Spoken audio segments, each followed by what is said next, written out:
Hello दोस्तों। मैं television serial and film writer director Ramvriksh Gaur. आज मैं आप लोगों से बात करूंगा फिल्म मुग़ल-ए आज़म के बारे में। हालांकि मुग़ल-ए आज़म मैंने कई बार देखी। पहले मैंने मुग़ल-ए आज़म को वीसीआर पे देखा था, फिर वीसीपी पे भी, जब वीसीपी आया तो वीसीपी पे भी देखा, और उसके बाद जब वो कलर करेक्शन होकर के रिलीज हुई तो थिएटर में भी जाकर के पिक्चर देखा। कि वो पिक्चर ही ऐसी है कि जिसको बार बार देखने का मन करता है, और हमारे इंडियन फिल्म इंडस्ट्री में बहुत बड़ी माइलस्टोन है वो पिक्चर हर मामले में। तो मुग़ल-ए आज़म इतनी बड़ी हिट कैसे हुई, और आज इतने दिनों के बाद भी लगभग 65 साल हो चुके हैं मुग़ल-ए आज़म को रिलीज हुए, और आज भी वो मील का पत्थर बनी हुई है।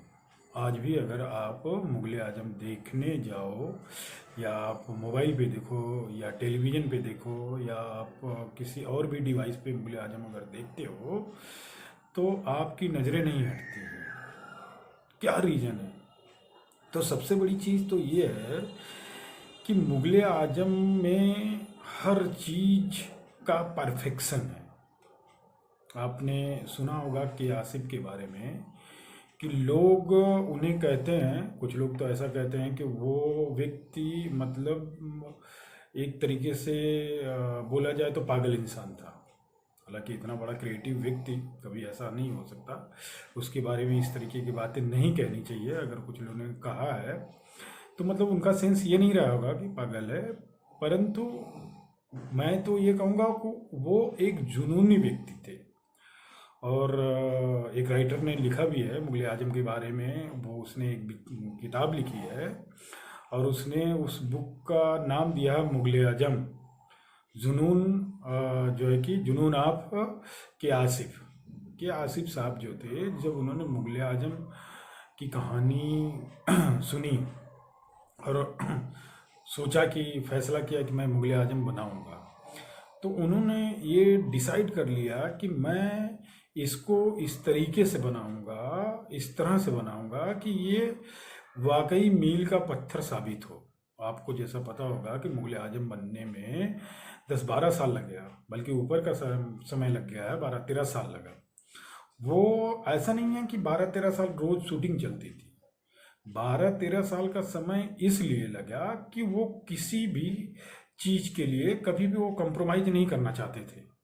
जो के आसिफ साहब थे, वो जिस हिसाब से इमेजिन करते थे चीजों को, उसी हिसाब से करने के लिए वो प्रतिबद्ध थे। चाहे वो चीज आज हो, या 2 महीने के बाद हो, या 4 महीने के बाद हो, या 1 साल के बाद हो, लेकिन होगी वो उसी तरीके से। इसलिए उनको इस पिक्चर को बनाने में इतना समय लगा, क्योंकि उन्होंने ये निश्चय कर लिया था कि चाहे कुछ भी हो जाए, लेकिन मैं इस पिक्चर को बनाने में, इस पिक्चर के साथ, इस पिक्चर की मेकिंग के साथ कोई समझौता कर ही नहीं सकता। ये कोई भी डायरेक्टर हो, कोई भी, इवन कोई भी डायरेक्टर हो, अगर उसकी कल्पना जो होती है या उसकी कहानी जो होती है, वो अगर ये सोच ले कि नहीं मुझे इस तरीके से जो है कि बनाना है, तो टाइम तो लगेगा ही।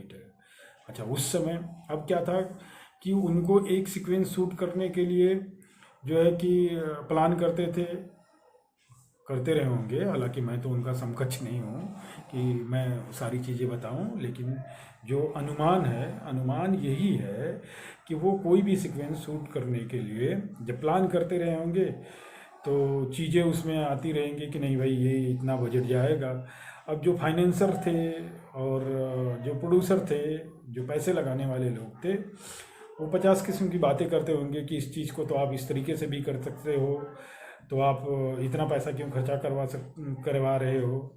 और वो जिद कर जाते थे, जिद कर जाते रहे होंगे कि नहीं मुझे ऐसे ही करना है। आज के भी तारीख में ऐसा होता है, बहुत सारे डायरेक्टर ऐसे हैं जो जिस हिसाब से सोचते हैं उसी हिसाब से उसकी शूटिंग करते हैं। चाहे उसमें समय ज़्यादा लगे, पैसा ज़्यादा लगे, कुछ फर्क नहीं पड़ता, लेकिन उसका रिजल्ट आता है, बहुत अच्छा रिजल्ट आता है, ऐसी बात नहीं है।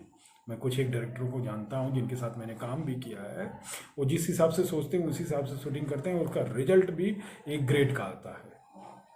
हालांकि जब कोई भी फिल्म बनती है तो सबसे पहले प्रोड्यूसर्स जो होते हैं वो तो बजट के बारे में ही सोचते हैं कि नहीं भाई इतने ही बजट में इसको कंप्लीट करना है। तो के आसिफ साहब का जो भी बजट बना रहा होगा, मैं इसके बारे में तो नहीं जानता कि उन्होंने क्या बजट बनाया था और किस तरीके से। हालांकि मुगल आजम को बनने में उस समय 1960 के दशक में 10 करोड़ रुपया खर्चा हुआ है। 10 करोड़ बहुत बड़ी रकम हुआ करती थी उस समय। आप लोगों को जैसा पता होगा कि कई बार उन्होंने जो है कि परफेक्शन के लिए, जब एक सीक्वेंस है जिसमें आप लोगों ने देखा कि उन्हें मोतियों की ज़रूरत थी शूटिंग के लिए, तो उन्होंने बोला कि भाई मुझे ओरिजिनल मोती चाहिए। तो जो फाइनेंसर थे बोले भाई तुमको स्क्रीन पे दिखाने के लिए ओरिजिनल मोती की क्या ज़रूरत है, मोती तो मोती होती है, समझे। डुप्लीकेट मोती भी तो दिखती है ओरिजिनल मोती की ही तरह। बट उन्होंने जिद ठान ली कि नहीं मुझे ओरिजिनल मोती ही चाहिए। उसका कारण था, ऐसा नहीं है कि नहीं कारण था। दूसरा एक कारण में एक किस्सा मैं और भी जानता हूँ कि एक बार उन्होंने जो है कि अकबर के जूते में, ऐसा उनका सोच था कि अकबर के जूते में सोने के तले लगे रहेंगे। सोने के तले मतलब जूते के अंदर सोने के तले। भाई अकबर इतना बड़ा बादशाह था तो वो सोने के तले वाले जूते तो पहनता ही रहा होगा। पहनता नहीं भी रहा होगा तो के आसिफ साहब की ये सोच थी कि मैं अपनी पिक्चर में ऐसा दिखाऊंगा कि अकबर ने सोने के तले वाले जूते पहने हैं। तो उन्होंने फाइनेंसर को कहा कि मुझे ओरिजिनल सोने के तले वाले जूते चाहिए। अब फाइनेंसर लोग फिर लगे बात करने। ऐसा मैंने जो सुना है और पढ़ा है कई जगहों पे मुगल आजम के बारे में। कई जब भी मुझे कहीं कुछ भी आर्टिकल मिलता था तो मैं पढ़ता था, और जब भी कोई कहीं वीडियो या कुछ भी कहीं किसी डिवाइस पे दिखता था तो उसे मैं देखता था, क्योंकि मेरी बहुत ही फेवरेट पिक्चर है मुगल आजम। इसलिए फेवरेट है क्योंकि मैं खुद एक राइटर डायरेक्टर हूँ, तो मैं उस पिक्चर को इसलिए बार बार देखता हूँ कि कितना परफेक्शन के साथ उस पिक्चर को शूट किया गया है आज के 60-70 साल पहले भी। तो उसका कारण ये था कि उन्होंने जो लॉजिक दिया, और लॉजिक एकदम करेक्ट था और वो लॉजिक भी सही था कि सोने, ओरिजिनल सोने के तले वाले अगर जूते रहेंगे तो जब आर्टिस्ट उसे पहनेगा तो उसे फीलिंग भी आएगी कि मैंने ओरिजिनल सोने के जूते पहने हैं। और ये होता है ऐसा, 110% ऐसा होता है। मैंने बहुत सारी शूटिंग की है, बहुत सारी चीज़ें देखी है। कभी कभी तो ऐसा होता है कि हम किसी आर्टिस्ट को बोलते हैं कि ये कांच का गिलास फेंकना है आपको, तो आर्टिस्ट उठाता तो है, फेंकने का क्यों लेता है लेकिन फेंकता नहीं है, और बोलता है कि सर ये तो टूट जाएगा, फेंक देंगे तो टूट जाएगा तो मतलब नुकसान होगा। बहुत सारे डायरेक्टर ऐसे होते हैं कि फेंकवाते हैं, फिर उसके बाद सामने से वहाँ का काला कपड़ा रख कर या कुछ रख करके उसे कोई कैच करता है, या तो कांच के जैसा दिखता हुआ जो है कि प्लास्टिक का गिलास फेंकवाते हैं। लोग नुकसान नहीं करना चाहते हैं, कोई भी हो नुकसान तो नहीं करना चाहता है, लेकिन उसमें क्या होता है कि एक फीलिंग जुड़ी रहती है। एक आर्टिस्ट को अगर ये बोला जाए कि ये कांच का टुकड़ा है, आपको इस पे कूदना है, तो उसकी फीलिंग तो अलग आएगी। अगर ओरिजिनल के कांच के टुकड़े पे अगर कूदना होगा तो उसकी फीलिंग ही अलग आएगी, क्योंकि उसे पता चलेगा कि हाँ मैं कूदूंगा उस पर और ये टूटेगा, मेरे पैर में धंसेगा। तो ये परफेक्शन का एक बहुत ही जो है कि बड़ा फ़र्क पड़ता है। किसी भी आप पिक्चर बनाओ या कोई भी सब्जेक्ट बनाए या कोई भी क्रिएटिव वर्क करो, उसमें परफेक्शन का बहुत बड़ा फ़र्क पड़ता है। हालांकि सिनेमा एक ऐसी चीज़ है जिसमें आज की तारीख में तो बहुत सारी आर्टिफिशियल चीज़ें यूज होती हैं और लोग आर्टिफिशियल चीज़ें करते भी हैं, लेकिन क्या है कि सिनेमा में आप जितनी ही चीज़ों को परफेक्ट करोगे, जितना ही ओरिजिनलिटी लाओगे, उतना ही परफेक्ट सिनेमा बनेगा।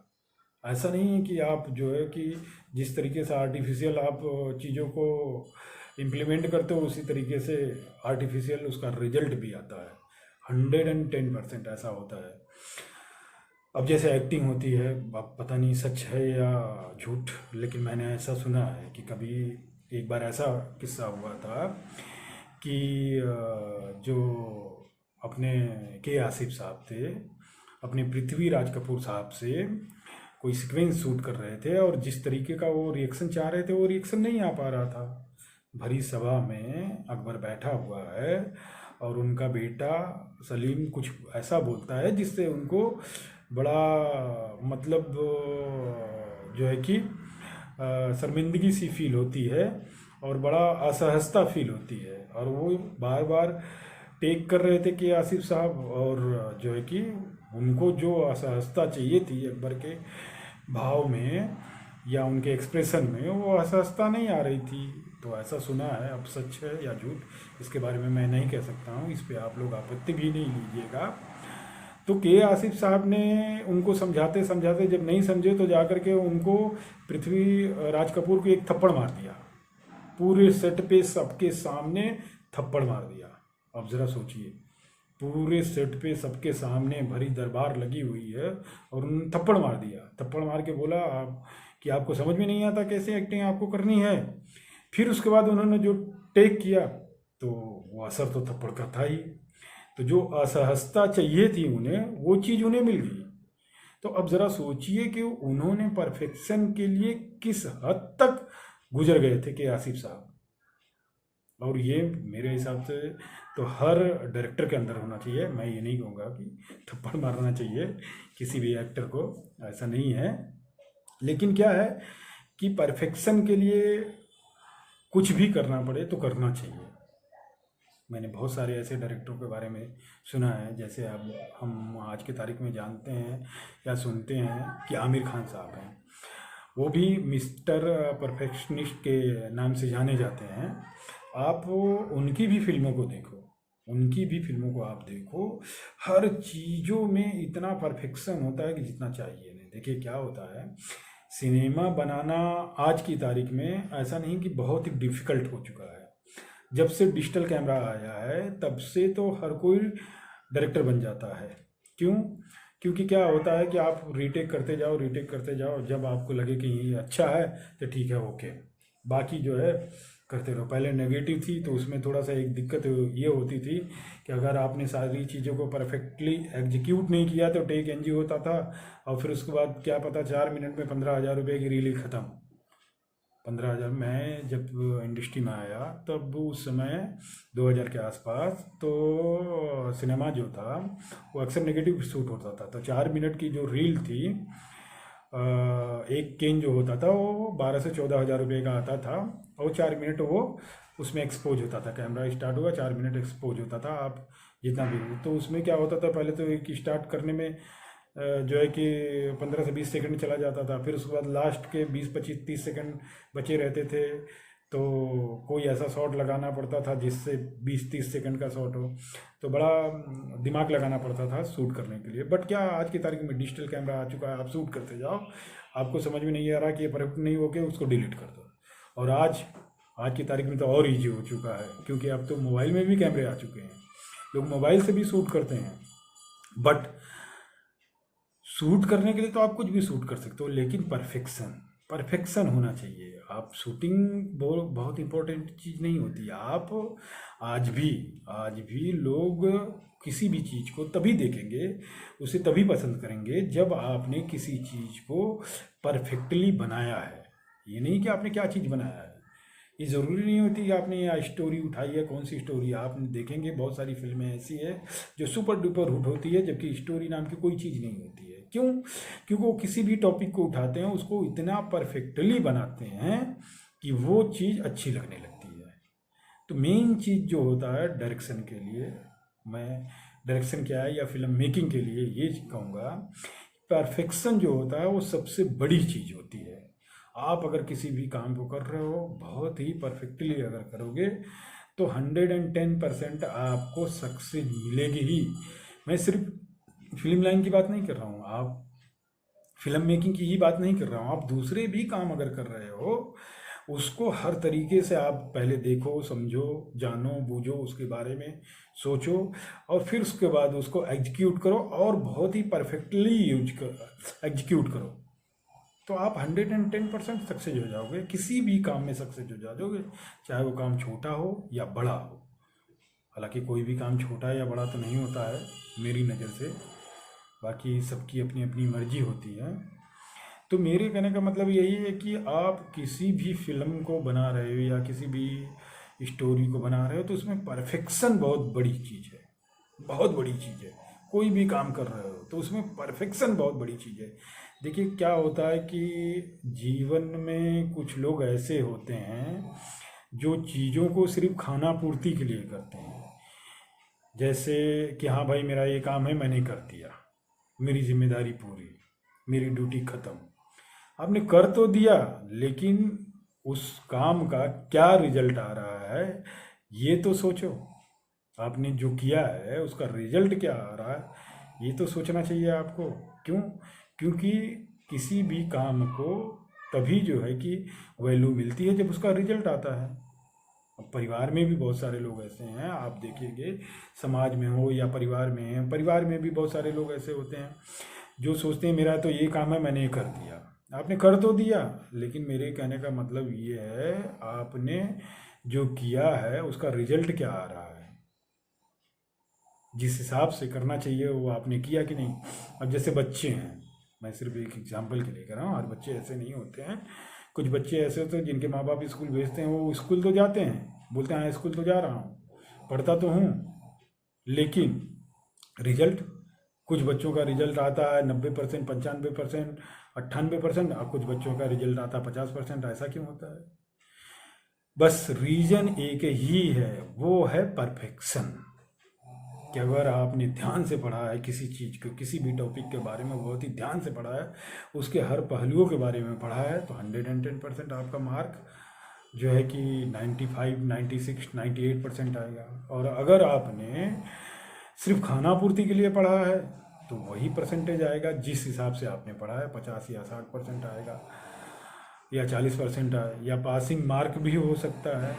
मैंने सिर्फ ये चीज़ आपको एग्जाम्पल के लिए बोली है कि देखिए क्या होता है कि एग्ज़ाम इसीलिए एग्ज़ाम किया जाता है ना कि कोई आदमी जो है कि कितना फोकस कर रहा है। ऐसा कुछ नहीं है कि देखिए कुछ लोगों का बौद्धिक स्तर तेज होता है, मैं ये मानता हूँ कि कुछ बच्चे जो होते हैं बहुत ही बुद्धि के तीव्र होते हैं, लेकिन ऐसा कुछ नहीं है कि अगर कोई कम बुद्धि वाला बच्चा जो है कि अगर मेहनत करे किसी भी सब्जेक्ट के बारे में, किसी भी टॉपिक के बारे में, अगर चारों तरफ से सोचे और समझे तो वो परफेक्शन तक नहीं पहुंच सकता है। ऐसी बात नहीं है, बहुत आसानी से पहुंच सकता है। क्यों? क्योंकि क्या होता है, चीज़ों को सोचने और समझने में आप जितना समय लगाओगे, जितना टाइम दोगे, उसके बारे में जितना सोचोगे, उतना ही आपका दिमाग ऑटोमेटिक विकसित होगा। तो आप मंद बुद्धि के तो रह ही नहीं जाओगे ना। जब आपने किसी चीज़ के बारे में सोचना शुरू किया कि मैं ये काम कर रहा हूँ, क्या ये काम जो है मैं सही तरीके से कर रहा हूँ कि नहीं, इसका सही तरीका यही है कि नहीं, ये जो करना चाहिए जिस हिसाब से, उस हिसाब से मैं कर रहा हूँ कि नहीं, अगर मैं जिस हिसाब से कर रहा हूँ ये मुझे 100% तक पहुँचाएगा कि नहीं इसका रिजल्ट, तो 110% आपको सक्सेस मिलनी ही है। तो दोस्तों आज के लिए बस इतना ही। बाकी आज ये मेरा तीसरा वीडियो है। मेरा आप लोगों से यही रिक्वेस्ट है कि प्लीज़ मेरे चैनल को सब्सक्राइब कीजिए, शेयर कीजिए और लाइक कीजिए और बेल आइकन भी दबाइए, क्योंकि मैं वीडियो बहुत ही टाइम के बाद डालता हूँ, 10 दिन, 15 दिन, 20 दिन के बाद डालता हूँ। क्योंकि क्या है कि देखिए ये एक ऐसी चीज़ है, बिजनेस नहीं है, ये क्रिएटिव माइंड है। जब दिल में कुछ चीज़ें आती है तो मैं वीडियो बना के शेयर करता हूँ कि चलो भाई ठीक है, ये चीज़ मेरे मन में चल रही है, इस चीज़ को मैं लोगों तक भी पहुँचाता हूँ, देखता हूँ उसका क्या रिजल्ट आता है। तो प्लीज़ जो है कि बेल आइकन ज़रूर दबाइएगा ताकि मैं जब भी वीडियो डालूँ तो आप लोगों को पता चले।